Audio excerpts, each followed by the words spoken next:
जय जय राजस्थान, अलबेलो राजस्थान। लाडकिया महीना बेगो आई जेरे, महीनों सावन रो, महीनों बारिश रो। बारिश के महीने को हमारा जो लोक शब्द हैं उनमें सबसे लाडलो महीनों का योजा है भैया। बिल्कुल। बारिश की बूंदा धरती पर पड़वा के बाद माटी की सौंधी सौंधी खुशबू पूरा वातावरण में महका देवे है। बारिश का जो मौसम होता है मन में उत्साह और रोमांच भर देता है, ऊर्जा भर देता है, सपने देखने की ताकत भर देता है। और आपनी जो आज री शख्सियत है, आपनी जो मेहमान है, अशी ऊर्जा से भरोड़ी है। बिल्कुल जो सपना जीवन में देखी वाने पूरा करवा की ताकत भी राखी। हाँ, वहाँ के बारे में एक ही बात कहूँगी कि वाकई छवि से खूबसूरत सी और चेहरा पर फैलोड़ी रहे हमेशा एक प्यारी सी मुस्कान जदई तो आपा कहवा भाया जय जय राजस्थान, अलबेलो राजस्थान। और बात थे ऊर्जा की करी। हाँ, तो मैं भी होगो ऊर्जावान। और आज हमारे साथ हमारी प्यारी जीजी अनीता प्रधान और ओ मारो छोटो सो भाई अजहर, और दोनों मिलकर काई कहवा जय जय राजस्थान, अलबेलो राजस्थान। तो जीजी आज की मेहमान की तो थे बात बता रहे हो। हाँ।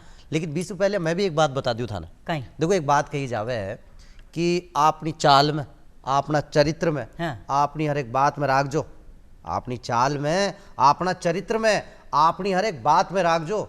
सफलता देवो तो ईश्वर को काम छे, थे तो बस कोशिश अपना हाथ में राख जो। कहीं बात है, अशी शख्सियत बा है। लेकिन वो हमेशा की तरह जो मैं किया करूँ ना था से, हाँ। कि मैं बोलूं कम थे सुन जो ज्यादा, ठीक है ना। हाँ। और मैं दिखाऊं कम थे देख जो ज्यादा। हाँ। तो काई दिखावाड़ा हूँ कुछ हाँ, तस्वीरा, कुछ अशी छवि जो थे देखो ला बी के बाद थे अपने आप मत ही समझ जाओ ला। हाँ। तो जीजी काई करा फिर दिखा दिया सबने। बिल्कुल, चलो दिखा तो दिया। आओ पहला तस्वीरा देखा से हाँ का जीवन से जुड़ोड़ी बी के बाद बातचीत को सिलसिला शुरू करा। बिल्कुल।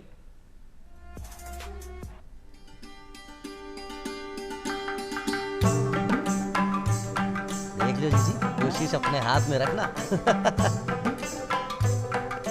देखो चेहरा पे मैं बोली मीठी सी मुस्कान, देखो बना देवे से न ऊर्जावान। हाँ, हर फोटो में देख लो थे।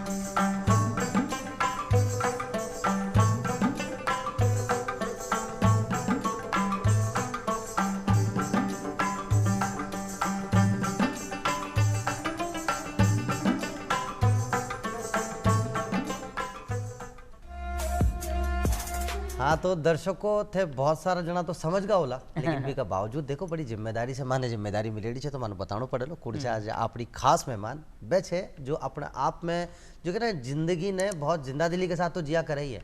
और एक शेर जीजी मैंने ये मौका पे याद आवे है कि शिखर के जिस पड़ाव को दुनिया ने मुश्किल लिख दिया, मैंने उस पड़ाव पर जाकर मंजिल लिख दिया। क्या बात है। यहाँ एक ऐसी शख्सियत की मैं बात कर रहा हूँ जिनकी उम्र, और अगर उम्र की बात तो मैं हटाई दूं तो ज़्यादा अच्छा रहेगा, क्योंकि जिस तरह की ऊर्जा वो लेकर आती हैं, अपने आप में इतनी महत्वाकांक्षी हैं और अपने आप को साबित करने में, या यूं कहें कि हमेशा ये चाहती हैं कहना कि आपको ये ज़िंदगी मिली है एक अवसर है, इस अवसर को यूं ही मत खोना, पूरी जान झोंक देना और एक नाम बना देना। एक ऐसा ही नाम जिनको हम कहते हैं डॉक्टर शालिनी शर्मा, RAS मुख्य लेखा अधिकारी। हाँ। और साथ ही साथ गोपालन विभाग से हैं, और साथ ही साथ एक बहुत ऊर्जावान शख्सियत की मालिक हैं। हाँ। इतना सब कुछ मैं कह रहा हूँ, वो सबसे ज्यादा इंपॉर्टेंट चला है। हाँ बिल्कुल। और सबसे पहले तो आपका स्वागत करना चाहूँगा। बहुत बहुत स्वागत आपका मैम। आपको बहुत बहुत नमस्कार। राजस्थान रा लोग लुगाया टाबरा ने मारी घणी घणी खम्मा। काई बात है। तो मैं भी खम्मा घड़ी क्या था ना। और सैसु पहले था ओ जान बोचावा जी, मुख्य लेखा अधिकारी जी, गोपालन विभाग जी। एक आम दर्शक माँ को समझ वो चावा ओ काई तो ये में जिम्मेदारी है और काई था को काम हुआ करे, वो भूमिका काई है, थोड़ा सा मारा का दर्शक आने और माने दोनों नहीं बता दो। हाँ। जी ज़रूर। दर्शकों के लिए मैं ये बताना चाहूँगी कि जो काम अपने लक्ष्मी जी करे है लगभग वही काम है। राजस्थान में जितो भी अपने गौवंश है, जितना भी गौवंश राजस्थान में है, अपने लगभग 11 लाख 12 लाख गौवंश और गौशालावा भी है। तो वठे जो सब्सिडी आप देवा हाँ, वह सब्सिडी हमारे कार्यालय से दी जावे है। साधारण भाषा में कहूँ तो हमारे जो गौवंश के रखरखाव के लिए चारा है, पानी है, जो आपके पानी की खेली का निर्माण है या काउ शेड का निर्माण है, उसके लिए जो भी सहायता राशि दी जाती है वो ईश्वर की दया से मेरे विभाग द्वारा, और मैं निमित्त हूँ उस राशि को अपने लोगों तक पहुँचाने की। तो ये हमारे सामने तो आज बैठी है डॉक्टर शालिनी शर्मा, पर वह छोटी सी शालू जो आँखा में मतलब घना सारा सपना जी, देखी, बड़ा बड़ा सपना देखी। और अपने इंटरव्यू में आपने कहा भी कि सपने सोने नहीं देते, जी, सपने जाग के मतलब उन्हें पूरा करना पड़ता जो है, उसके आपको लिए जगाए मशक्कत रखे करनी वो पड़ती है। सपने हैं। हाँ, तो तब से लेकर वो छोटी सी शालुआ आज डॉक्टर शालिनी शर्मा, कैसी रही ये चुनौतीपूर्ण यात्रा आपकी? जी बड़ी ही सुंदर रही, क्योंकि ये चुनौतीपूर्ण थी इसलिए मैं कहूँगी ये सुंदर रही। जैसा कि हम जब हार्ट का चेकअप होता है तो मॉनिटर पे देखते हैं, अगर पंख लाइन सीधी जा रही है तो वो आपके जीवंत न होने की निशानी है, और वो लाइन जितनी ऊपर नीचे है वो उतनी ही आपके ऊर्जावान और जो है चलने की निशानी है। तो ये यात्रा बड़ी ही रोचक रही। और मैंने अपने निर्णय निश्चित रूप से अपने माता पिता, अपने गुरुजनों के मार्गदर्शन में लिए, पर मैं बड़ी ज़िद्दी थी और अपनी इस ज़िद को मैंने सकारात्मक रूप में जिया है। और अपनी पढ़ाई और अपनी जो अन्य गतिविधियां हैं जैसे नृत्य या योगा, बैडमिंटन, उन सब के निर्णय मैंने अपने हिसाब से लिए हैं और आज मैं आप सभी के समक्ष प्रस्तुत हूँ। और चुनौतियों की जब बात की आपने, और मैं कहूँ कि एक दो नहीं, हर मौके पर, हर मोड़ पे चुनौतियां थी, और वो चुनौतियां भी ऐसी वैसी नहीं जी। वहाँ अपने आप को साबित करना, जो आपने कहा कि वो जिद अपने अंदर जिंदा रखना बड़ा ज़रूरी था उसके लिए, और उस जिद को जिंदा रखना, या यूं कहें कि किसी ने जब ये कह दिया कि काबिलियत पे सवाल उठा दिया, तो उससे साबित करने में आप फिर जुट गई, और वो आपने करके भी दिखाया। पूरा किस्सा तो मैं नहीं बताने वाला, आपकी ज़बानी जानने वाला हूं। देखिए क्या है कि मैं 10वीं कक्षा में पढ़ती थी और बोर्ड्स थे, और उस समय मेरी मदर काफ़ी बीमार हो गई थी। तो हॉस्पिटल में वही बच्चों को जैसे रहता है ना कि पहले हम, तो वहाँ पे किन्हीं महानी व्यक्ति कहूँगी मैं, क्योंकि उन्होंने वो बात नहीं कही होती तो मैं आज यहाँ नहीं होती। बिल्कुल। तो उन्होंने यही कहा था कि आप कोई कलेक्टर हैं जो आपका इलाज पहले कर दिया जाए। तो बाल मनी था उस समय, 10वीं के बच्चे ही होते थे। आज तो बच्चे काफ़ी मैच्योर हो गए हैं। तो मुझे लगा कि शायद कलेक्टर बनने से जल्दी इलाज हो जाता है। तो तब वो एक अग्नि प्रज्वलित हुई, जिसने धीरे धीरे मैं कहूँगी कि एक ज्वालामुखी का रूप लिया। पर उस ज्वालामुखी ने किसी का नुकसान नहीं किया, परंतु वो ऊर्जा ज्वालामुखी वाली थी। और इस तरह मैंने तैयारी की और राजस्थान प्रशासनिक सेवा की परीक्षा 2012 के मार्फत, उसमें मैं प्रथम प्रयास में ही चयनित होके 2015 में राजस्थान राज्य सेवा की अधिकारी बनी। वो चुनौती जो पार की, 28वीं रैंक शायद आपकी। जी, सामान्य महिला वर्ग 28। और यहाँ एक बात और जी अठे एक बात और के पूछाऊँ, और ये दर्शका से बात कहनी चाहिए वो कहीं एक आप है जो स्वयं की शंकाओं पर विनीत है, और एक जमाना है जो आपकी क्षमताओं से भयभीत है। फिर किस बात का इंतजार है? अपनी क्षमताओं को ऐसे ही तराशिए, आगे निखर कर आइए और एक ऐसा नाम बनाइए जैसा नाम बनाया है डॉक्टर शालिनी शर्मा ने। मैम, जब आप सेलेक्ट हो जाती हैं उससे पहले बहुत बड़ा एक संघर्ष होता है, लेकिन बहुत कम लोग, और मेरा ख्याल लोगों को लगता है कि अब तो आप सब बन गई हैं, आ रहे हैं सब, तो क्या ही है। असल जो मुझे लगता है कि जो चुनौती है उसके बाद शुरू होती है। आर्य साहब बन गई, उसके बाद मुझे लगता है कि वो चुनौतियाँ क्या कह रहे हैं आपकी ज़बानी से जाने तो ज़्यादा अच्छा है। डेफिनेटली चुनौतियाँ भी रही और बड़ी मज़ेदार रही, क्योंकि बहुत कम उम्र में सिलेक्शन हो गया था। तो छोटा सा बच्चा अधिकारी बन के गाँव में चला गया। हालांकि मेरी अपब्रिंगिंग जो है शहर में ही हुई, तो मुझे गाँव का इतना खासा अनुभव नहीं था। मेरी पृष्ठभूमि जोधपुर की है, तो गांव मैंने पर्टिकुलर नहीं देखा था, अजमेर शहर और इसी का अंदाज़ा था। तो हम गए अपनी पोस्टिंग पे भीलवाड़ा। तो बड़ा रोचक किस्सा है, वहाँ बच्चे गिल्ली डंडा खेल रहे थे, तो मुझे बड़ा एक्साइटमेंट सा हुआ और मैं उनके साथ जाके खेलने लग गई, और मेरे साथ पूरा मेरा स्टाफ मौजूद। हम जो है गाँव में कोई ज़मीन कुर्क करने के हिसाब से गए थे और पंचनामा वगैरह वहाँ होना था। तो गांव वाले सारे एकत्रित हो गए, कोई 100-150 लोगों की भीड़ आ गई कि कौन आए हैं, गाड़ियां वाड़ियां सब थी उस समय। तो उन्होंने बोला कि कहाँ है अधिकारी, कौन है अधिकारी? तो स्टाफ अब वो क्या करे, अब वो बोल भी नहीं सकता कि मैडम आप खेलो मत और इधर आओ। और नए नए अधिकारी थे, तो वो बालमन की चंचलता थी कि गिल्ली डंडा क्या होता है, और फोटो भी आपको मिली होगी उसकी। तो मेरे अधिकारियों ने कहा वो अधिकारी है जो वहाँ गिल्ली डंडा खेल रहे। तो ये काफ़ी चुनौतीपूर्ण था कि बीइंग अ फीमेल, एक महिला, और कम उम्र में आप ऐसी नौकरी में आ गए। सकारात्मकता इस बात में ये भी शामिल रही, जो मैंने लोगों से भी सुना कि एक सहजता है आपके किरदार में। वो नहीं है कि आप एक होता ना कि एक डेकोरम लेकर चलना, या ठीक है कि आपको एक परिपक्वता दिखानी पड़ती है मौके पर हर, लेकिन जहाँ आप सहज हो सकते हैं वहाँ आपको सहज रहना चाहिए। मैं इस पे अजहर जी एक बात कहना चाहूँगी आपसे भी और हमारे दर्शकों से भी, कि खुद को इतना दुर्गम भी मत बनाना खुद को इतना दुर्गम भी मत बनाना कि लोग तुम तक पहुंच ना सकें। क्या बात है, वाह वाह बहुत बहुत बहुत बढ़िया दिस बात इज आपने। About bureaucratic decorum. डेकोरम आप रखिए, पर वो रास्ता इतना कठिन भी नहीं होना चाहिए कि एक आम आदमी आप तक पहुंच नहीं सके। हाँ, हाँ, क्योंकि लोकतंत्र है और इसमें अगर आप जनता के सेवक के रूप में हैं, बिल्कुल, बिल्कुल। तो बिल्कुल आपका फिर वो जिम्मा बनता है कि आप सीधे तौर से उनसे जुड़े रहें। हाँ, मैं तो इनफैक्ट अजहर जी और अनिता जी ये कहना चाहूंगी कि अगर आपने जनता को राम मान लिया और स्वयं को हनुमान मान लिया आहा, तो नौकरशाही या ब्यूरोक्रेसी सफल है। आहा, हा, क्या विचार इतनी पेश सही किया बात आपने। है। बहुत क्या, बढ़िया। बहुत आप बहुत इतने उम्दा अलग अलग विचार। विभागों में रही, जी आपने हर जगह पे बहुत उम्दा काम किया, वो आपके बारे में हमने भी जी। सुने और हमारे दर्शकों ने भी सुने। जी गौपालन है, जी असंख्य हमारी गाय माता हैं, जी। गौवंश हैं, कितना मुश्किल होता है और कौन सा ऐसा महकमा रहा जहां आपको लगा कि हाँ ये मेरे लिए बड़ा चुनौतीपूर्ण रहा? मुझे अपने हर महकमे में कोई ना कोई चुनौती दिखी। हाँ। मैं चुनौती ढूंढ ही लेती हूँ या चुनौती मुझे ढूंढ लेती है। और कई विभागों में पोस्टिंग रही, आयुर्वेद में भी रही मैं, उद्योग एवं वाणिज्य में भी रही मैं, स्वास्थ्य विभाग में भी रही, पर मैं गोपालन को ज़्यादा चैलेंजिंग मानती हूँ क्योंकि इसमें आप जिनके लिए काम कर रहे हैं या आप वास्तव में जिनके लिए कुर्सी पर बैठे हैं वो मूक हैं, पशु बोल नहीं बोल सकता। नहीं सकता। आपको उसकी पीड़ा समझनी है। मैं पशुपालन विभाग में भी रही और गौवंश के अलावा भी जो हमारे जानवर वगैरह हैं उनकी दवाइयाँ इत्यादि पे काम करते थे। लंपी रोग आ गया था एनिमल्स में, तब आपको कुछ कड़े निर्णय और त्वरित गति से निर्णय लेने। तो I think that was more challenging कि आप जो गाय जैसे सड़क पर आ गई है गाय हाईवे पे, तो पशु का भी नुकसान नहीं होना चाहिए, जनहानि भी नहीं होनी चाहिए, तो क्या करें? तो कई विभागों के साथ समन्वय करके, जैसे national highway authority of India, state highways, इन विभागों के साथ समन्वय करके जो है हाईवेज पे जानवरों का या पशुओं का जो है मूवमेंट रेस्ट्रिक्ट किया जाए, ये काफ़ी चुनौतीपूर्ण रहते हैं। अच्छा, इन चुनौतियों के साथ साथ थोड़ा सा चुनौतियों से वापस आपको रुख करते हैं और अतीत के कुछ पन्नों को फिर से हम छेड़ने का प्रयास करते और हैं। थोड़ा स्टूडेंट लाइफ में हाँ, लेकर वापस जाते आपको हैं। छात्र जीवन में, और एक ऐसा जीवन, छात्र जीवन, हाँ। जहाँ हम बहुत कुछ सीखते हैं जी और एक सहजता हम में होती है, और वो जो बालमन जिसकी आप बात कर रहे हैं कि अधिकारी बनने के बाद भी, लेकिन वो रूट्स, वो कहते हैं ना कि हम बचपन से लेके और ताउम्र हम वैसे ही होते हैं जैसे हम बचपन में होते हैं। बिल्कुल जी या यूं कहें कि वो एक कच्ची मिट्टी जिसे अगर सही से तराशा जाए या हाँ, जिसे जिस सही भी से सांचे में ढाला संजोया जाए, जाए, बिल्कुल। जिस सांचे में ढाला जाए, हम वैसे ही बन जाते हैं।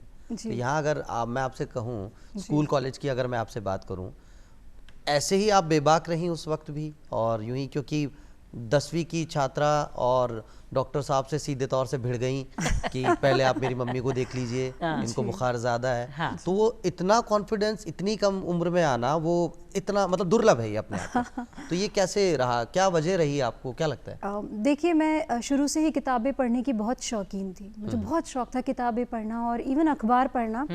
और आप विश्वास कीजिएगा इस बात का कि हम जब बच्चे थे तो Doordarshan used to be my favourite channel. तो दूरदर्शन के कार्यक्रम भी देखिए, उन पे भी जो शख्सियतें आती थी उनको हम सुनते थे, तो उससे मैं काफ़ी प्रेरित रही हूँ और किताबों से काफ़ी प्रेरित रही हूँ। तो मुझे लगता है वहीं से मेरे अंदर कॉन्फिडेंस आया और गुरुजनों का काफ़ी मुझे आशीर्वाद प्राप्त रहा। तो ऐसे देख देख के सीखते रहे। आपने एमबीए किया, उसके बाद पॉलिटिकल साइंस में एमए किया। ये बड़ी उल्टी बात है हाँ, और ये आप बहुत- दर्शकों को हाँ, बिल्कुल। बता रहे हैं, ये बिल्कुल सच बात है कि हाँ। एक मैनेजमेंट की डिग्री ली, उसके बाद रिवर्स यू टर्न लेके मैंने अपनी इच्छा से, नहीं तो उसकी कोई वजह, अच्छा इच्छा थी आपकी? इच्छा थी, हाँ। वो लड़ाई भी थी हाँ। और मैंने एमए पॉलिटिकल साइंस किया। इनफैक्ट मेरे पेरेंट्स को भी नहीं पता था कि मैंने MBA is a professional degree, हाँ। एक व्यावसायिक डिग्री है, उसके बाद आपको डेफिनेटली जॉब मिल जाती है। पर मेरा मन था कि मैं राजस्थान की मिट्टी में अपना काम करूं, लोगों के साथ जुड़कर काम करूं, और निश्चित रूप से एमएनसी में काम करने वाले भी देश सेवा ही कर रहे जी, हैं, पर मैं जी। सीधे तौर पे अपने ज़िले से जुड़ना चाहती थी, जिसके लिए राजनीति विज्ञान का नॉलेज होना आपको ज़रूरी था। तो मैंने एमए किया पॉलिटिकल साइंस में and I stood as university topper. वाह। और तब और एक सेकंड में रोक दूं आपको यहाँ। बिल्कुल। ये यूनिवर्सिटी टॉपर बनने की भी कहानी है और बड़ी मजेदार कहानी है। यहाँ भी कुछ चुनौतियां हैं, यहाँ भी कुछ चैलेंजेस एक्सेप्ट किए गए थे। जी। बिल्कुल। क्या थे, जरा सा उस कहानी पे भी रोशनी डालिए। डेफिनेटली मैंने जब अपना बीए कर लिया था, मैं तब भी एमए करना चाहती थी, पर 2010 की बात है, तब एमबीए अचानक स्ट्रीम में आया था और लोगों को काफ़ी था कि हमारा बच्चा एमबीए करे। सिमिलरली मेरे माता पिता को भी ये था कि ये एमबीए करे और बड़ी कंपनी में काम करे और ये पैकेज हो और ऐसा, वो बिल्कुल जो लग्जरी होती है एक एमएनसी में काम करने की। तो कर तो लिया दबाव में आके एमबीए। फिर एमबीए के बाद मैंने नौकरी नहीं की, मेरा विप्रो में सिलेक्शन हो गया था, इन्फोसिस में हो गया था, और मैंने अपनी माताजी से ये कहा कि मैंने फॉर्म तो भर दिया है और अगर मैं टॉप नहीं करूं तो डिग्री के साथ आपको जो करना है कर लेना, आप चाहे फाड़ के फेंक देना या आपकी जो इच्छा हो। तो ये मैं एमए के लिए आपने कहा? एमए के लिए मैंने अपनी मम्मी से प्रॉमिस किया था और ईश्वर की कृपा रही और एमए में मैंने यूनिवर्सिटी टॉप की और मेरी डिग्री को मेरी मम्मी ने ही रिसीव किया और आज वो फ्रेम होके फोटो मेरे घर में लगा। हाँ, कितना गौरवान्वित महसूस करती होंगी वो। गौरवान्वित भी और वो मुझसे चैलेंजिंग काफ़ी महसूस करती है। हाँ। मैं दुनिया को चुनौतीपूर्ण लेती हूँ और मेरी माताजी को लगता है कि मेरी अपनी बच्ची भी एक चुनौती है।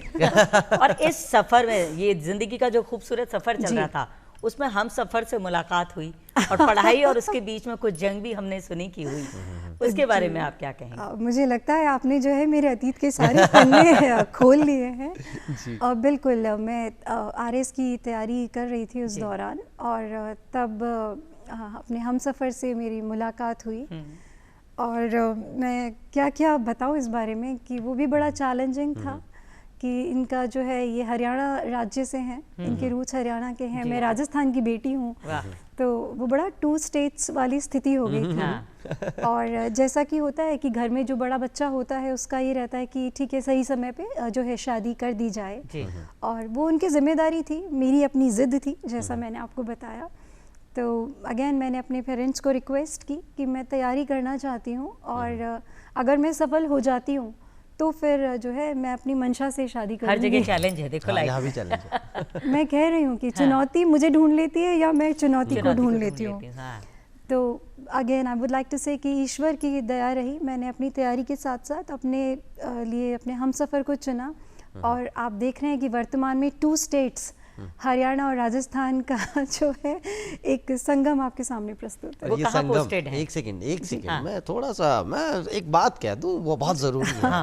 वो बात कही भी जाती है, मेरे पास तो मैसेज है इसलिए बता रहा हूँ, और all the way from Chennai. हाँ, और मैसेज क्या है पता है? उनका मैसेज है, दिल की बात है, दिल से, मैं तो सिर्फ जबान का काम कर रहा हूँ कि हर सुबह के ख्वाब में एक शहर देखता हूँ, हाथ थामे मेरा हमसफर देखता हूँ। क्या बात है? वो पूछती है अक्सर मुझसे रास्तों का पता, वो पूछती है अक्सर मुझसे मंजिल का पता, मैं रास्ते को मंजिल से बेहतर देखता हूँ। क्या बात जब है आपका हमसफर ऐसा हो जी। अभी मैं बता दूं, अब उससे थोड़ा हम पर्दा हटाते हैं, जिनका मैसेज है हिमांशु शर्मा जी, इंजीनियर हिमांशु शर्मा जी, और ये चेन्नई से मैसेज मेरे पास प्राप्त है। और इनके जो श्रीमान जी हैं, जिनसे वो कहते हैं ना कि 2 स्टेट्स का जो कॉम्बिनेशन है, और वो जो मोहब्बत को मुकम्मल होते पूरे जहान ने देखा, तो अब इस मौके पे उनका शेर तो मैंने आप तक पहुंचा दिया जी।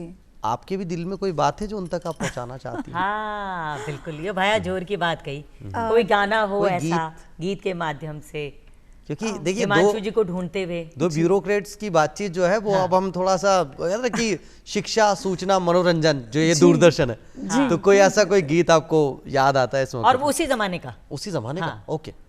बिल्कुल, देखिए सावन का महीना चल रहा है और मैं आपको हिंट देती हूँ, बताइए सावन के महीने में कौन सा गीत गाया जा सकता है? अच्छा बताइए भाई, मुझे तो ये लगता है अगर प्रेमी प्रेयसी से दूर है तो मुझे लगता है कि वो शायद यही कहेगा कि जाने कहाँ मेरा जिगर गया जी। बिल्कुल, और एक गाना और भी हो सकता है, तेरे 2 टकिया की नौकरी में मेरा लाखों का सावन। वाह वाह वाह। लेकिन फिलहाल इन दोनों गीतों में से ये है तेरी मेरी नौकरी, 2 टकिया की नौकरी में करोड़ों का सावन जाए। पर मैं समझती हूँ कि दाम्पत्य जीवन के साथ साथ अगर हम राजकीय सेवा में कार्यरत हैं तो देश पहले, मेरा राज्य पहले, मेरा कर्तव्य पहले की भावना से हमें चलना चाहिए। क्या बात है। लेकिन इस मौके को बात समझनी चाहिए, इस मौके को थोड़ा हम भुना लेते हैं और फिलहाल उनके लिए और आपके लिए मिलकर गुनगुना लेते हैं। बिल्कुल, जाने कहाँ मेरा जिगर गया जी। तो आइए हम गुनगुनाते हैं, उसके बाद सीधा गीत देखते हैं। तो एक बार जी गुनगुना लिया फिर तो चलिए को दिखा भी देंगे। जाने कहाँ मेरा जिगर गया जी, अभी अभी दूरदर्शन में था, अब किधर गया जी। तो देखिए किधर गया जी, फिलहाल दिल जो है वो एक चेन्नई में धड़क रहा है, दूसरा हमारे सामने दूरदर्शन के मंच पे धड़क रहा है, और हम बातचीत का जो सिलसिला जारी रखे हुए हैं वो है मुख्य लेखा अधिकारी गोपालन विभाग, डॉक्टर शालिनी शर्मा। अच्छा, डॉक्टर शालिनी शर्मा, तो ये डॉक्टर बनने की जो डॉक्टरेट आपको मिलता है, ये कहानी भी बड़ी दिलचस्प है। पूरे राजस्थान की एकमात्र ऐसी थीसिस आपने लिखी। वो कहते हैं कि जब पिछले एपिसोड में मैंने एक बात कही थी कि बड़ा खूबसूरत लम्हा होता है जब हम लोगों के बारे में पढ़ते हैं, लेकिन वो लम्हा और भी खूबसूरत हो जाता है जब लोग हमारे बारे में पढ़ते हैं। हाँ। तो थीसिस क्या थी? बिल्कुल, और उसके साथ वो फर्स्ट मतलब स्टेट ऑफिसर आप रही जिन्होंने ऐसी थीसिस बनाई। लिखी है। बिल्कुल। मैं दर्शकों को 2 पंक्तियों में बताना चाहूँगी कि क्यों मैंने रिसर्च की, कैसे रिसर्च की। देखिए, हनुमान चालीसा की 2 पंक्तियाँ हैं, विद्यावान गुणी अति चातुर। विद्यावान गुणी अति चातुर, थोड़ा सा चेंज है, राजकाज करिबे को आतुर। हनुमान चालीसा में तो लिखा है राम काज करिबे को आतुर, हमारे लिए हमारा राज्य ही हमारा राम है, तो राजकाज करिबे को आतुर। मेरा ये मानना था कि जो ब्यूरोक्रेसी है, अगर उनकी ट्रेनिंग और उम्दा हो और ज़्यादा अच्छी हो तो हम बेटर डिलीवरी ऑफ सर्विसेज दे पाएंगे, हम बेहतरीन रूप से जो है राज्य के अधिकारी होने के नाते अपनी जो है लोगों तक सेवाएं दे पाएंगे।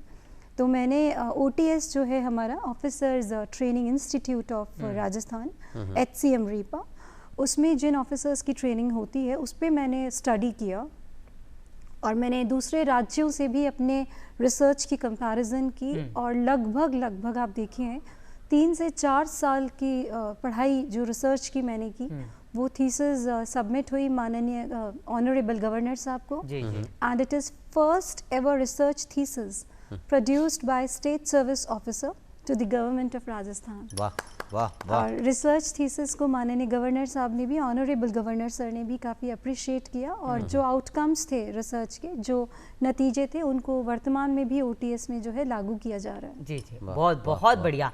एक औरत होकर, जी, मैं आज खुद औरत हूँ, जी, आप इतना बड़ा कार्यभार संभाल रखा है, जी, हम बाहर काम करते हैं। जी, अगर आपकी मम्मियाँ ने देखा है, जैसे मेरी माँ ने भी कभी जॉब नहीं किया, जी, आज मैं अपनी भाभी को भी देखती हूँ, वो भी हाउसवाइफ है, जी, लेकिन उनके पास एक क्षण को भी टाइम नहीं होता कि वो जी, मतलब रिलैक्स कर सकें। जी, अब हम अपनी बात करें, आपकी बात करूँ तो दोहरी भूमिका अपन जीते हैं। जी, मैरिड लाइफ है, हस्बैंड बाहर काम कर रहे हैं, आप यहाँ काम कर रही हैं, कैसे कोऑर्डिनेट कर पाती हैं, मतलब सामंजस्य तालमेल किस तरीके से बिठा पाती हैं सबके बीच में? जी, बड़ा आसान है ये। मैं कहूँगी कि हमने जिस चीज़ को चैलेंज मान रखा है कि वर्क लाइफ बैलेंस आजकल बड़ा फोकस में है, वर्ड बड़ा फैशन में आ गया कि वर्क लाइफ बैलेंस नहीं हो पा रहा। मुझे लगता है कि क्षणिक मात्र का धैर्य और थोड़ा बहुत अध्यात्म, अगर इसका संगम हो जाए आपके जीवन में कि आप अध्यात्म भी फॉलो कर रहे हैं और आप में धैर्य है, तो मैं समझती हूँ दोनों जिम्मेदारियों को आप बहुत ही परिपक्व रूप से जो है निभा सकते हैं।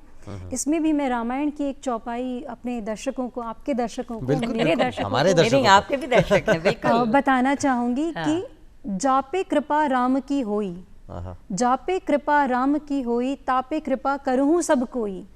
आपके और मेरे राम अलग अलग हो सकते हैं, जिनको भी आप मानते हैं उनको मान के चलिए और आप पे सबकी कृपा होगी।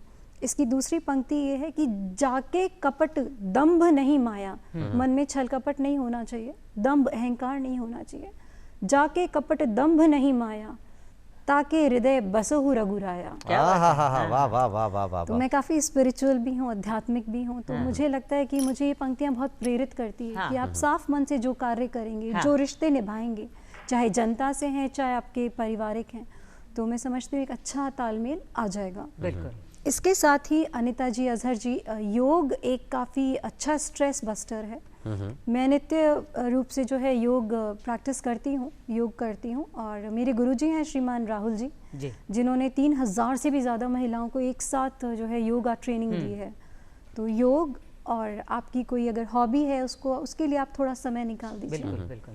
और एक मंत्र मैं देना चाहूँगी स्पेशली हमारी महिला दर्शकों को, विशेषकर हमारी अपनी बहना वास्ते, दूसरों के जगने से पहले यदि आप जग गए तो आपका जीवन जागृत हो जाएगा। वाह वाह। पहले जगिए, अपने काम कीजिए। जिसने जीवन में सूर्योदय नहीं देखा उनका सूर्यास्त निकट है। वाह वाह वाह वाह वाह। आज तो मतलब एक जो हमारा दर्शक है ना, बिल्कुल, वो मुझे लगता है कि कॉपी पेन लेके बैठने वाला है और नहीं बैठा है तो 8 बजे बैठ जाए। और मेरा कहना है कि आप हृदय में उतार लीजिए बात तो शायद कॉपी पेन की भी आवश्यकता ना पड़े। और कहते भी है ना, सब्र एक ऐसी सवारी है, सब्र रखना चाहिए जी। सब्र एक ऐसी सवारी जो अपने सवार को कभी गिरने नहीं देती। अभी तो एक मशहूर और मारूफ शायर अजहर ने एक बात कही है कि सब्र की इरशाद। सवारी पर कोशिशों का कारवां मुसलसल होता गया, क्या बात है, नींद अधूरी रही हमारी पर हर एक ख्वाब मुकम्मल होता गया। क्या बात यही है तो अजीज। हकीकत है जिंदगी की। हाँ। सब्र की वो सवारी जैसा पर जी फिर भी मैं जिक्र कहती हूँ करिए। कि दाम्पत्य जीवन की बात कह लें या कैसे भी, कहीं ना कहीं इतनी तनाव भरा है, भागम भाग वाली जिंदगी है, तनाव है, ईगो क्लैशेस हैं, कई तरह की प्रॉब्लम्स हैं, उनसे निकलने के लिए आपने बताया कि एक मूल मंत्र भी दिया है इन्होंने बिल्कुल ईगो को लेकर, बिल्कुल बिल्कुल उनसे ही सुनेंगे। बिल्कुल, क्योंकि हम राजस्थान में हैं तो मैं अपनी भाषा में ही समझाना चाहूँगी। हाँ। आजकल जो क्लैशेस हो रहे हैं वो हो रहे हैं बड़े ईगो को लेके। हाँ। हम जिसे सूडो फेमिनिज्म कहते हैं, मेरा ये मानना है कि एक महिला होते हुए हमारी जो जिम्मेदारियां हैं, क्योंकि हम भारत में रहते हैं, एक सामाजिक ताना बाना है, कुछ जिम्मेदारियां विशेष रूप से महिलाओं के लिए, तो उन्हें स्वीकारते हुए आप आगे बढ़िए। हम ये तुलना नहीं करें कि मैं कर रही हूँ तो ये क्यों नहीं कर रहे। अरे ईश्वर ने आपको माँ का दर्जा दिया है, कोई आपकी बराबरी कैसे कर सकता है। वाह वाह वाह। ठीक है, इसी के साथ ईगो वाली जो बात है तो मैं मायड़ भाषा में मैं कहना चाहूंगी, ईगो ने तो ऊगो करो, ऊंदो करो और जीवन ने सूंदो करो। दड़ पछे आपने जीवन री लाइन जो है ट्रैक माथे आ बिल्कुल। जाए। और ईगो जब ऊंधो हो जाए तो जीवन आपा सूंदो हो जाए। जाए। बिल्कुल आ बहुत की बात आप कही अंडे। तो जी मुलाकात बड़ी खास हो रही है। हाँ। पर आज का जो ये 6 अगस्त है, इससे जुड़ी हुई कुछ खास बात भी है जिन्हें आप कहवा आज री खास बात। आज से जुड़ी हुई कुछ इतिहास आप देख लिया, कुछ खास बातें देख लिया, और आर साहिबा ने भी दिखा दिया। आओ नजर करा आप भी जी।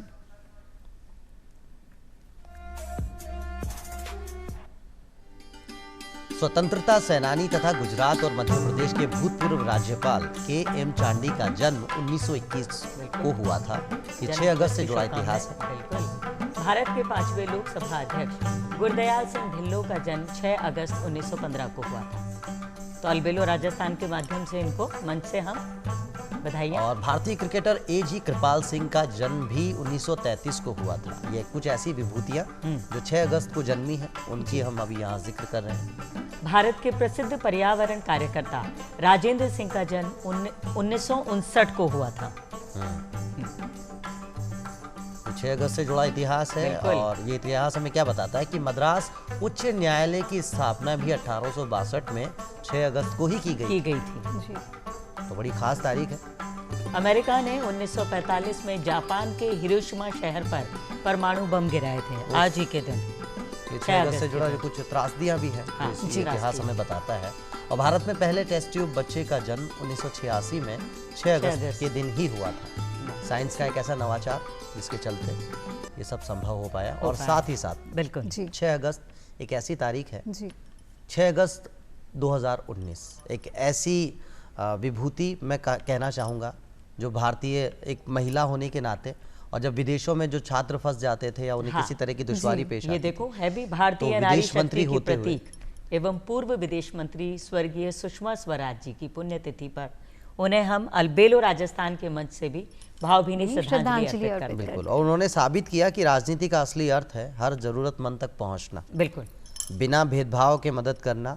विदेश मंत्री के रूप में उन्होंने दुनिया के किसी भी कोने में फंसे भारतीय की मदद के लिए दिन रात एक करके अपना काम निभाया। बिल्कुल, हर समय वो तत्पर रही है। बिल्कुल। OTT पे डिप्लोमेट नाम की मूवी भी इन्हीं के जीवन को, उनके एक्शंस को दर्शाती है। बिल्कुल बिल्कुल, बड़ी सुंदर वक्ता थी। और मुझे ऐसा लगता है कि आज ये 2 महिलाएं जो बात कर रही है ना, और जो तीसरी महिला की बात हो रही है जी, आपने एक बात कही इस बात से ठीक पहले कि औरत कई बार ये भूल जाती है कि वो एक माँ भी है। बिल्कुल। और इससे बड़ा ओहदा हो नहीं सकता। जब एक बहुत बड़े ब्यूटी पेजेंट में मानुषी छिल्लर से भी पूछा गया कि दुनिया का टफेस्ट जॉब क्या है, तो बिना किसी संकोच के उन्होंने कहा था कि माँ एक ऐसा जॉब जो शायद अतुल्य, मतलब उसकी कोई तुलना नहीं हो सकती। कोई तुलना नहीं। मैं आपसे भी ये जानना चाहूँगा, जब आप गौ पालन विभाग इस जो कहते हैं कि इस निदेशालय में आप मुख्य लेखा अधिकारी के रूप में काम करती हैं, अपने आप में जब हम कहें कि गौ पालन एक ऐसी, मतलब हमारी जो राजस्थान की अर्थव्यवस्था है इसमें सीधे तरह से दखल देता है, इसको लेकर अब आप लोगों का विजन क्या है, आपके निदेशालय का और पूरे विभाग का क्या विजन है? हाँ जी बिल्कुल। जैसा कि हम जानते हैं कि गोपालन निदेशालय 2013 में प्रादुर्भाव हुआ निदेशालय का, और हम लगभग 1200 से 1300 करोड़ पर आनम अनुदान वितरित करते हैं। अभी जो हमारे माननीय मंत्री महोदय जो हैं श्री जोराराम कुमावत जी साहब का ये विजन है, और हमारा भी वही विजन है कि अब हम अनुदान से भी आगे जाएं। और जो हमारी गौशालाएं हैं उनको प्रोडक्टिव बनाएं, उनको इनकम का एक सोर्स हम दें। अभी वन वे चैनल है कि हम जो है अनुदान वितरित करते हैं, पर हम चाहते हैं कि गौशालाएं अपने पैरों पर खड़ी हो, आर्थिक रूप से संबल बने। तो उसी दिशा में हमने गौकाष्ठ योजना प्रारंभ की इसी बजट सत्र में, और हमने गौकाष्ठ मशीनें वितरित की हैं। तो मैं मानती हूँ कि गौकाष्ठ मशीन से जो अब गौकाष्ठ बनेगा उसको जो है मार्केटिंग चैनल से जोड़ के हम हमारी गौशालाओं को स्वावलंबी बनाने की दिशा में काम कर रहे हैं। आत्मनिर्भर, बिल्कुल बिल्कुल, आपने सही बहुत कहा। बहुत खूबसूरत ये आपका विजन है जी। और निश्चित तौर पे हमारी शुभकामनाएं भी आपके साथ शामिल हैं। और लोगों को भी ये समझना होगा, जैसे हम हमारे घर में जो फूड वेस्ट होता है जो खाने योग्य है, आप समझिए, तो अगर वो हमारे आसपास किसी गौशाला में वहां तक हम पहुंचा पाए, और एक को कहते हैं ना कि इससे बड़ा दान हो नहीं सकता। बिल्कुल बिल्कुल। और इस वजह से एक आप सोच के देखिए कि जो चीज़ हमें वेस्ट लग रही थी वो अब इन्वेस्टमेंट के रूप में है, वो वेस्ट नहीं अब इन्वेस्ट है। बिल्कुल। वो हमारा जो मवेशियां हैं, जो गौवंश है, उन तक पहुंचता है, वो खाते हैं। उसके बाद उनके अलग अलग स्वरूप से जो बाई प्रोडक्ट हम देखते हैं कि दूध तो है ही, उसके साथ साथ हमें गोबर और उससे गाय का जो गोबर है उसकी प्रोसेसिंग से गौकाष्ठ बनती है, यानी कि गोबर की लकड़ी। तो एक तरह से ये पर्यावरण संतुलन में भी बहुत महत्वपूर्ण जो है योगदान दे रही है। बिल्कुल बिल्कुल। आप ताज्जुब करेंगे कि यूनाइटेड अरब एमिरेट्स में टनों गोबर जो है राजस्थान से भारत से यूएई गया है, एक्सपोर्ट हुआ है। तो ये भी बहुत बड़ी बात है। Exactly. हर चीज गाय माता की काम की है। बिल्कुल बिल्कुल। गोमूत्र की बात करें, चाहे हम गोबर की बात करें, पंचगव्य हम कह सकते हैं एक शब्द में। जी। और मैम एक बात और मैं अगर थोड़ा पहले आपको लेकर चलूं कि राजस्थान सरकार के प्रशिक्षण और विकास तंत्र के लिए भी एक विजन है आप लोगों का, और ये विजन क्या है, थोड़ा उस पर भी थोड़ी सी रोशनी अगर आप डालना चाहें। जी डेफिनेटली। अगर हम स्पेशली राजस्थान ब्यूरोक्रेसी की बात करें तो विजन ये है कि जो हमारी ब्यूरोक्रेसी है उनका डिजिटल स्ट्रेंथनिंग की जाए। अभी तक हम जो है कागज कलम पे चल रहे थे एक लंबे समय से, अब देखिए आप ई फाइल सिस्टम आ गया है, हर चीज डिजिटल हो गई है। And the government is focused to deliver the services on the doorstep of the people, जो है जनता के दर पे जो है सेवाएं पहुंचे। तो हम डिजिटाइजेशन या डिजिटलाइजेशन जो आप कह रहे हैं उस पे काम कर रहे हैं। ब्यूरोक्रेसी को हम आईटी जो सेक्टर है उसमें स्ट्रेंथन करने की कोशिश कर रहे हैं। इसके ही साथ में एथिकल जो है एक एथिकल डेवलपमेंट या नैतिक तौर पे और सुदृढ़ होना, उस पे भी जो है प्रशिक्षण दिया जा रहा है। और आने वाले 5 वर्षों की अगर मैं बात करूं तो राजस्थान गौपालन क्षेत्र में राजस्थान को आप कहाँ देखती हैं? मैं बिल्कुल अंतर्राष्ट्रीय स्तर पे अपने विभाग को देखती हूँ, और इसकी प्रथम सीढ़ी पे हम कदम रख चुके हैं, हम एक्सपोर्ट कर चुके हैं, और मैं सोचती हूँ कि आने वाले 5 सालों में हमारे यहाँ पे इंटरनेशनल स्तर का एक काउ रिसर्च या गौ अनुसंधान केंद्र डेफिनेटली स्थापित हो, और हम गाय को माता से भी ऊपर एक दर्जा दे पाएं। तो ये मेरा विजन है, और यही माननीय मंत्री महोदय का भी मैं समझती हूँ। और माननीय मंत्री महोदय जब इस मंच पे आए तो एक बड़ी खूबसूरत बात उनकी ज़बानी भी हमें 11 दिन पहले ही आए। बिल्कुल। वो ये कि गाय को जो अब से पहले लोग कुछ भी अल्हड़पन में या आवारा पशु तक कह देते थे, तो इस पर पूरी तरह से रोक लगा दी गई है। और कागजों में डॉक्यूमेंटल आपको अगर मेंशन कहीं करना है तो आप इस शब्द का इस्तेमाल नहीं कर सकते। आप बेसहारा अथवा आज निराश्रित गौवंश शब्द का इस्तेमाल करेंगे। मैं जैसा कि अपन ने चर्चा की कि ट्रेनिंग में और क्या आगे हो रहा है, तो वो जो एथिकल चीज है, this is an implication of the ethical development. हमने शब्दों का एक लंबे समय से आवारा पशु मैं मानती हूँ पशु पशु होते होंगे, लेकिन हम भारत में रह रहे हैं, गाय माता है और उनका दर्जा मात्र पशु का नहीं है, इट्स हायर देन दैट। गौ माता है, सुरभि है, ठीक है, इसलिए उन्हें आप बेसहारा या निराश्रित कह सकते हैं। और मेरा मानना है कि आने वाले 5 वर्षों में इस शब्द के इस्तेमाल की जरूरत नहीं पड़ेगी। गाय न निराश्रित रहेगी न बेसहारा रहेगी। हमारी गौशालाओं में जो है गाय माता रखी जाएंगी, और ना आपको सड़कों पे कोई गौवंश दिखेगा, और दोबारा हम शायद सोच भी नहीं पाएंगे कि गौवंश सड़कों पे घूम रहा है। बहुत खूबसूरत चुनौती भी स्वीकार कर ली है। बिल्कुल बिल्कुल। और जो इतनी अच्छी बातें और शब्द आपके निकलते हैं, आप इतना अच्छा साहित्य पढ़ती हैं, इतनी अच्छी आपकी नौकरी है, नौकरी के साथ बड़ा चैलेंज लेते हुए बड़े साहित्य आपने पढ़े हैं, और जीवन में कुछ ना कुछ ऐसा होता है, मैं मानती हूँ, जो हमें कुछ अच्छा कुछ कर गुजरने की प्रेरणा आगे से आगे देता है। और आपने भी अपने एक इंटरव्यू में कवि हरिवंश राय बच्चन जी का जिक्र किया है कि उनकी एक कविता है जो आपको बहुत मोटिवेट करती है। जी बिल्कुल। जो ये कविता है कि गिर के संभलना, संभल के उठना, कोशिश करने वालों की कभी हार हार नहीं नहीं होती, ये हम सब जानते हैं। पर इसको जानने के अलावा इसको आत्मसात करना, बिल्कुल। कि जो है चींटी चलती है, बार बार गिरती है, नौका जो है समुद्र में गोते खाती है, गोताखोर जो है सीप लेकर ही आता है, बार बार गोते लगाता है। तो ये पंक्तियां नित्य प्रतिदिन प्रत्येक क्षण आपको जो है प्रेरित करती हैं। बिल्कुल, कोशिश करनी चाहिए और कोशिश करने वालों की कभी हार नहीं होती। चुनौतियों से डरकर भागने की बजाय अगर हम उनका डटकर मुकाबला करें जी। और तो ऐसी एक कोशिश जो है वर्तमान, अभी अब 2 दिन पहले की बात करें तो हमारी भारतीय क्रिकेट टीम टेस्ट मैच में इंग्लैंड के खिलाफ करके दिखाया उन्होंने। जी। मोहम्मद सिराज, प्रसिद्ध कृष्णा, शुभमन गिल और वो पूरे 11 के 11 खिलाड़ी, रविंद्र जडेजा, ऋषभ पंत जो कि घायल भी हो गए थे और घायल होने के बावजूद वो वापस आए थे। कोशिश तो करने मुझे वालों लगता है की वॉशिंगटन सुंदर, ऐसे ऐसे नाम, और ये नाम जब भी मैं ले रहा हूँ, केएल राहुल, ये अपने आप में मुझे लगता है इसे ऊर्जा देते हुए नजर बिल्कुल आते हैं। देते हैं। और जहाँ वो कहते हैं ना कि जीतने का मजा तो तब है दोस्त जब पूरी दुनिया आपकी हार का इंतजार कर रही है। वहां से उन 11 लड़ाकों ने जीत के दिखाया। तो हमारी भारतीय टेस्ट क्रिकेट टीम को हम बहुत बहुत यहाँ से शुभकामनाएं भी प्रेषित करते हैं।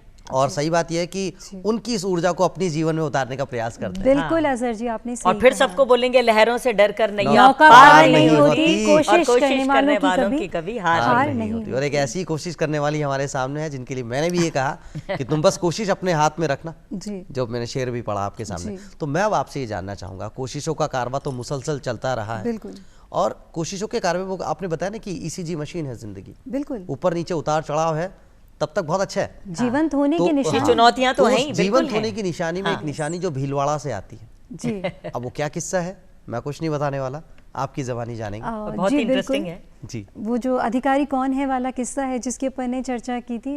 जैसा कि मैं बहुत कम उम्र में, मैंने आपको बताया, सिलेक्शन हो गया था और वहाँ पे लोगों को लगता नहीं था कि ये अधिकारी है। तो मैं वो किस्सा तो मैं बता चुकी हूँ कि अधिकारी कौन। दूसरा किस्सा बताती हूँ।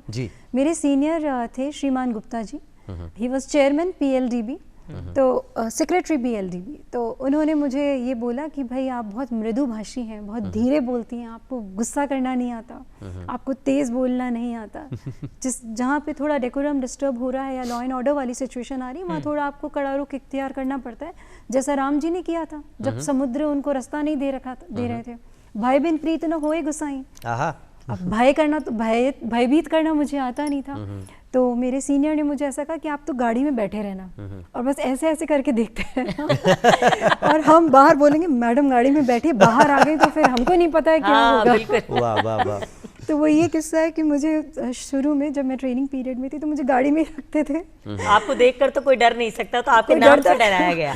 कोई डरता नहीं था and I was very soft spoken that time. I am still soft spoken, पर कभी कभी जैसा कि मैंने कहा भय बिन प्रीत न होए गुसाई, तो मुझे गाड़ी में ही रखा गया लगभग 15-20 दिन तक, जब तक मेरी ट्रेनिंग नहीं हुई और मैं बोलना नहीं सीखी पब्लिक के बीच में। तो ये वो किस्सा है कि मैडम गाड़ी में बैठे हैं, फिर आ जाएंगे तो पता नहीं क्या होगा। तो ये अच्छा मैम, एक बात और कही जाती है, जी था से भी मैं जानू लो ये बात कि थे भी एक कलाकार जो, और वो किए जाओ कि जिंदा दिल की जिंदगी की बस इतनी सी है बंदगी जी, तारीफें जो दिन बनाती है और ताने जो जिंदगी।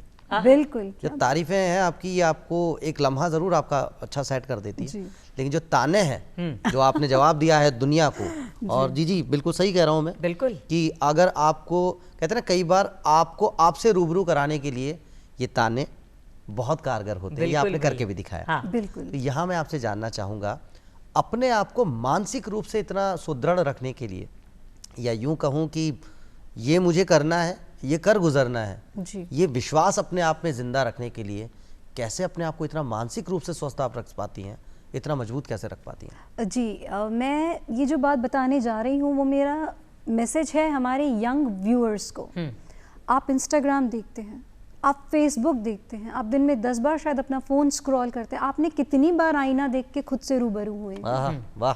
जब आप खुद को पहचान जाते हैं और खुद पे काम करना शुरू करते हैं तो मैं समझती हूँ कि आप मानसिक रूप से सुदृढ़ होते हैं। और जैसा कि मैंने पहले भी अपने दर्शकों को बताया, मैं पुनः निवेदन करना चाहूँगी कि अपने जीवन के बड़े से कैनवस पे एक छोटा सा फूल अध्यात्म का खिला के देखिए और उसके बाद जो जीवन में परिवर्तन आएगा, आप खुद को धन्यवाद देंगे। वाह, फिर वाह, आप खुद वाह। से रूबरू होना चाहेंगे, बजाय कि इंस्टाग्राम या फेसबुक पे किसी और को देखने या किसी और की रील स्क्रॉल करने की बजाय। बिल्कुल। पर अभी जो हमारा अलबेलो राजस्थान चल रहा है, हजारों लाखों यूथ आपको देख रहे हैं और आपसे इंस्पायर हो रहे होंगे, प्रेरणा ले रहे होंगे कि किस तरीके से हमें तैयारी करनी चाहिए। बहुत सारे बच्चे उसमें से ऐसे हैं जो आरएएस की तैयारी भी कर रहे होंगे, तो किस मतलब मोटिवेशन के साथ वो आगे बढ़े? कई बार होता है हताश भी हो जाते हैं, हारते सही भी बात हैं, है। जीत और हार है, कभी डिस्क्वालीफाई हो जाते हैं, कभी क्वालिफाई कर जाते हैं, तो कैसे अपने आप को तैयार करें और आगे बढ़ें? लहरों से डरकर नौका पार नहीं होती, हाँ। और कोशिश करने वालों की कभी कभी हार हार नहीं नहीं होती। वाह। देखिए, ये लहरें हैं, ये आती जाती रहेंगी। मैं अगेन एक उदाहरण देना चाहूँगी कि जहाज जो है वो महफूज है किनारों पर, हाँ। जहाज जो है वो महफूज है किनारों पर बना नहीं है वो किनारे पे रहने के लिए। हाँ, क्या सही कहने, है। क्या कहने, वाकई। तो आप अपने आप को ये मान के चलिए कि मुझे लहरों में मझधार में उतरना ही है, हाँ। और अपने अंदर एक आत्मविश्वास रखिए। जिनसे भी आपको प्रेरणा मिलती है या जिनसे आप स्नेह करते हैं, जो आपसे स्नेह करते हैं, विशेषकर आपके गुरुजन, आपके माता पिता, आप उनके अनुभव से सीखिए, अपने स्ट्रेस को मैनेज करना सीखिए, ठीक है। और मुझे लगता है उसी तरह से, और फोकस्ड रहिए। सबसे महत्वपूर्ण चीज़ है, हमें मछली की आँख ही दिखनी चाहिए। यदि आप फोकस्ड हैं और आप अपने से बड़ों से, जो आपको सही रास्ता दिखाएंगे, उनसे आप निश्चित रूप से रूबरू होते हैं या आप गाइडेंस लेते हैं, तो मैं समझती हूँ कि इससे बड़ी फिर कोई चीज़ नहीं है जो आपको रोक सके। बिल्कुल। और वो कहते भी हैं, जो हाँ। जिन जहाज़ों को किनारे अभी तक नसीब हैं, उन्हें अपनी उन लहरों को तलाशना होगा। या यूं कहूँ आम भाषा में, या एक शायरी के तौर पे, हाँ। कि तेरा एक दिन नहीं, तेरा एक ज़माना होगा, क्या बस तुझे अपने आप को जरा आजमाना बिल्कुल, होगा। बिल्कुल। और इस आजमाइश में या तो जीत मिलेगी, हाँ। या फिर सीख मिलेगी। हार जैसा कोई शब्द होता नहीं है। बिल्कुल, हताश होकर, हार होकर बैठने की जरूरत नहीं है। अगर जोर है अपनी बाजुओं में, तो हालात बदलना मुमकिन है, तो क्या बात हालातों को बदलिए बिल्कुल। और आगे की तरफ देखिए। तो मैम, बिल्कुल। अब मैं आपसे, क्योंकि हमारे पास वक्त जो है वो बहुत अब जो है बहुत संकुचित होता जा रहा जी, है। जी। तो यहाँ एक मैं बात आपसे जानना चाहूँगा, युवाओं के नाम आपने संदेश दिया। जी। एक कहते हैं ना कि एक महिला होने के नाते कितने चैलेंजेस, क्योंकि एक चैलेंज होता है, हम जैसा कि जानते हैं, जो कुर्बानी, सबसे बड़ी कुर्बानी हम बलिदान मानते हैं, जो अपनी प्राणों की आहुति देने के लिए तत्पर तैयार रहते हैं हमारे देश के जवान, जी। जो सरहदों पे खड़े रहते हैं। जी। लेकिन उनसे कम सही, लेकिन कुर्बानियाँ वहाँ भी है, आपकी ब्यूरोक्रेसी में भी है, जैसे हम पुलिस विभाग की बात करते हैं वहाँ भी है।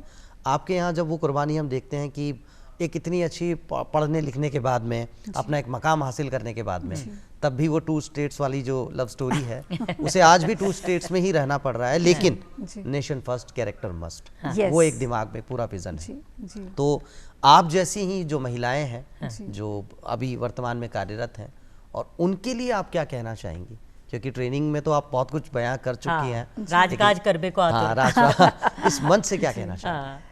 इस मंच से मैं आपसे यही संदेश देना चाहूँगी कि जिनके बाजुओं में दम है वो ही आगे बढ़ सकते हैं। तो आप अपने आप को कमज़ोर ना समझें, आप अपने आप को ये ना समझें कि मैं ही क्यों, उल्टा आप ये माने कि मैं क्यों नहीं। मैं क्यों नहीं, वाह। हाँ, वही वाली बात हो गई। याद आया। मैं ही क्यों, मैं क्यों नहीं। क्यों नहीं। मैं क्यों नहीं। तो अगर ये जज्बा आपके मन में है और कुछ कर गुजरने की आप में क्षमता है, तो आप डेफिनेटली जो है आगे जा चलिए, तो फिर अब जो बातों का सिलसिला है ये तो बहुत ही खूबसूरत चल पड़ा है, लेकिन अब अलबेलो राजस्थान का अलबेलो अतिथि और अलबेलो अंदाज वाला एक राउंड, जिसे हम रैपिड फायर राउंड कहते हैं, बिल्कुल। वो अब हम आपके साथ खेलने वाले हैं। तो are you please ready? Shoot. तो सबसे पहले आपसे जानना चाहेंगे, जिंदगी, डॉक्टर शालिनी शर्मा की जिंदगी एक किताब होती तो शीर्षक क्या होता उस किताब का? Love is life. क्या वाह, बात है। वाह। आरएएस नहीं होती तो क्या होती? एक young and beautiful college lecturer. जो कि एमडीएस में पढ़ाती भी थी। हाँ, बिल्कुल बिल्कुल। अच्छा, इसके साथ साथ जिंदगी अगर एक गीत होती तो गीत के बोल क्या होते? किसी की मुस्कुराहटों पे हो निसार, किसी का दर्द मिल सके तो ले उधार, उधार जीना इसी का नाम है। वाह वाह वाह वाह। अच्छा, सावन को मौसम चाल रही है, भाया बारिश भी चाल रही है, तो दाल बाटी चूरमा घेवर पकौड़े क्या पसंद करेंगे? दाल बाटी चूरमे के साथ घेवर और पकौड़े। ये तो पूरा चीटिंग है। पूरा कॉम्बिनेशन चाहिए। वो इन्होंने किया भी तो ऐसा ही ना, कि मुझे फिर वो जीत आधी अधूरी नहीं चाहिए, मुझे सब कुछ चाहिए, है ना? सबूरी भूमि गोपाल की। बिल्कुल, जीवन का मूल मंत्र। लिव एंड लेट लिव, जियो और जीने दो। क्या जियो बात और है, जीने दो। बहुत- क्या बहुत बात है, ये खूबसूरत। जो हमारे भारतीयों के मूल्यों में कहीं ना कहीं शामिल है। हाँ। तो पूरी आज ये बातचीत रही, इस मंच पे आप आई, कैसा लगा आपको? बहुत ही ऊर्जावान महसूस कर रही हूँ, बहुत ही खुश, और ऐसा लग रहा है कि मैं फिर से जो है अपने बचपन में लौट गई, फिर वापस सिलेक्शन वाली स्टेज पे आ गई, and again back to the stage. तो it was a very good experience, बहुत ही उम्दा मेरा यहाँ एक्सपीरियंस रहा। और I'm very बात है। happy. इतने तीज त्योहार अभी भाया, राखी आवाड़ी छे, फिर जन्माष्टमी, फिर गणेश चतुर्थी, त्योहारा की तो झड़ी सी लाग जाएली। जी। आपनो स्वतंत्रता दिवस 15 अगस्त, सही बात है। हाँ बिल्कुल आयलो। और जीजी भाया को तो त्योहार रक्षाबंधन आवलो है, आवलो। छै छै। पर मैं एक बात और पूछवा चाहूँ छू, जी। जीजी भाया से मिलर का शौक लागे? थे तुम्हारो दिल जीत लियो। हाय हाय हाय, दोबारा कीजिए ये बात रे, कैमरा का बंद है पीछे भी। अच्छा, एक साथ साथ आज थे मंच पे आया, तो आपको बहुत बहुत धन्यवाद। वक्त वार इजाजत को नहीं दे ज्यादा बातचीत सर। कर बाकी, लेकिन हाँ। जी सर। 15 अगस्त जिना आपा स्वतंत्रता दिवस मनावा, हाँ। देश का वीर जवाना री बात करा, जी तो एक गीत का माध्यम से भी देश का वीर जवाना ने समर्पित कुछ बिल्कुल पंक्तियां बिल्कुल। जो पढ़ आपरो लिया, साथ आदेश। में गढ़ लिया। हाँ, तो और हमारा दर्शकों से भी दर्शकाना भी साथ समर्पित सागे करा, सागे बिल्कुल। इजाजत बिल्कुल। लिया, हाँ, और साथ में एक बार गुनगुनावा भी के पाछे गीत देखा। चालो सा। ये चालो देश है वीर जवानों का, अलबेलों का, मस्तानों का, इस देश का यारो होए, इस देश का यारो क्या कहना, ये देश है दुनिया का कहना।